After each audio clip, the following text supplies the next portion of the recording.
এই চুপ করে দাঁড়ায় থাকবি, একটা কথাও বলবি না।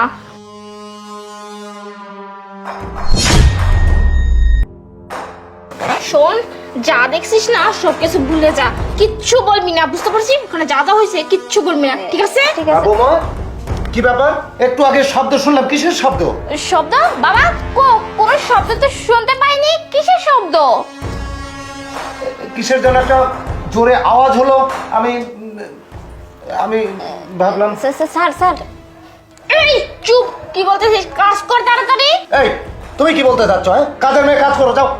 বাবা শুনুন না, ও কাজ কর, এই তুই কাজ কর। বাবা জানেন কি হয়েছে? আমি না এখানে হাঁটতে গিয়ে পড়ে গেছিলাম।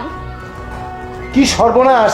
মা, তোমার পেটে বাচ্চা, তুমি পড়ে গেলে 2 দিন পর তোমার ডেলিভারি হবে, তোমাকে হসপিটালে নিয়ে যাওয়া দরকার। আরে তাড়াতাড়ি আসো বাবা। আরে বাবা, বাবা এত চিৎকার কি কি কি? বৌমা হঠাৎ করে পড়ে গেছে বাবা। কি তুমি ঠিক আছো শান্তা? হ্যাঁ আমি ঠিক আছি।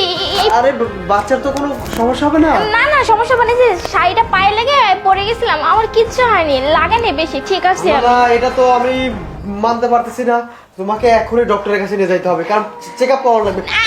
আরে শোনো, তোমরা উত্তেজিত হবে না, আমি ঠিক আছে, একটু রেস্ট নেই, ঠিক হয়ে যাবে। চলো না না, আরে আমি তো বলতেছি একটু রেস্ট নিলে আমি ঠিক হয়ে যাব, তোমরা চিন্তা করবে না তো, প্লিজ আমাকে একটু রেস্ট নিতে দাও না। শান্তা, তোমাকে ডক্টরের কাছে নিয়ে চেক আপ করাতে হবে, তোমার অনেক সমস্যা হবে তো। চলো চলো চলো না, আরে দাঁড়াও, তোমার বউকে আর হসপিটালে নিতে হবে না।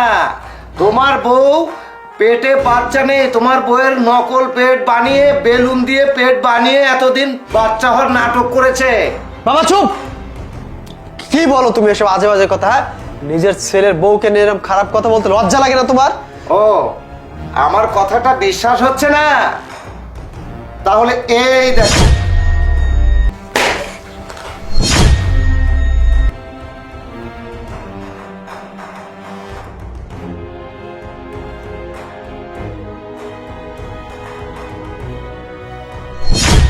এই লিমা, এই মেয়েটা কোথায় গেল? এদিকে আসো তো। হ্যাঁ স্যার। এর পেটের মধ্যে কি আছে বের করো, বেলুনটা বের করো। আরে কি করতেছিস রিমা? আরে বের করো। দেখুন, এদিকে আসো বাবা। দেখেছিস? তুই আমাদের ফ্যামিলিকে এতদিন কেন ধোকা দিচ্ছিলি? বল বল, তো লজ্জা করে না এই কাজটা করতে?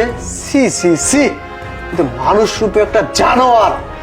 তুই যে কাজটা করছিস না, জানোয়াররাও এই কাজটা করে না। তুই এই কাজটা কেমনে পারলি করতে? হ্যাঁ, তোকে কত বিশ্বাস করে আমাদের বাড়িতে নিয়ে আসছি, আমার মা তোকে কত ভালোবাসে।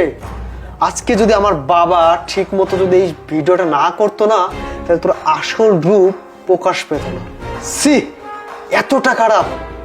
বেরো বেরো। আরিফ শোনো না, যা হওয়ার তো হয়ে গেছে, এবারের মতো মাফ করে দাও। আমি কথা দিচ্ছি, আমি যা করছি সব লোভে পড়ে করছি। লোভে?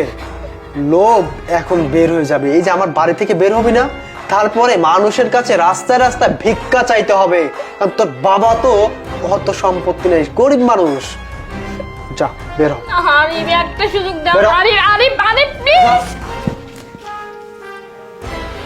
যাই হোক বাবা, আজকে তোমার জন্য না এই শয়তানের মুখোশধারী চেহারাটা দেখতে পেলাম। ঠিক আছে, যাও।